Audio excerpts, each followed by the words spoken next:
आता बातमी आहे सिंधुवाही येथील 3-4 दिवसा अगोदर विदर्भात जिकडे तिकडे अवकाळी पावसाने हजेरी लावल्याने वातावरणात गारवा निर्माण झाला होता। मात्र आता उन्हाचा तडाखा वाढत चाललेला आहे।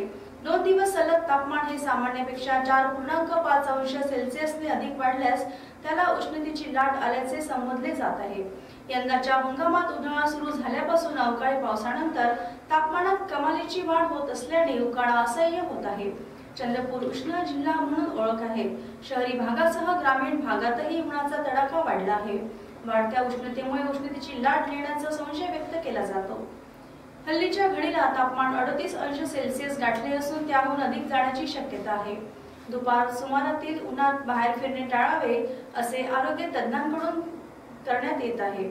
अवकाळीच्या गारव्यानंतर पुन्हा उकाड्याला सुरुवात झाली असल्याने वाढत्या उन्हामुळे नागरिकांना घामाच्या धारा निघत आहेत। वाढता उकाडा नागरिकांसाठी त्रासदायक ठरत आहे।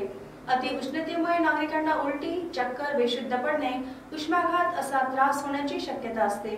उन्हाळ्यात उन्हाचा तडाखा वाढल्याने नागरिकांची सुरक्षेशिवाय उन्हामध्ये बाहेर पडू नये। तसेच उन्हामध्ये शरीराचे तापमान नियंत्रित करण्यासाठी सतत पाणी पिणे आवश्यक आहे। उन्हाच्या तडाख्यामध्ये शरीराचे तापमान नियंत्रित ठेवणे सर्वात महत्त्वाचे आहे, असे वैद्यकीय तज्ञांचे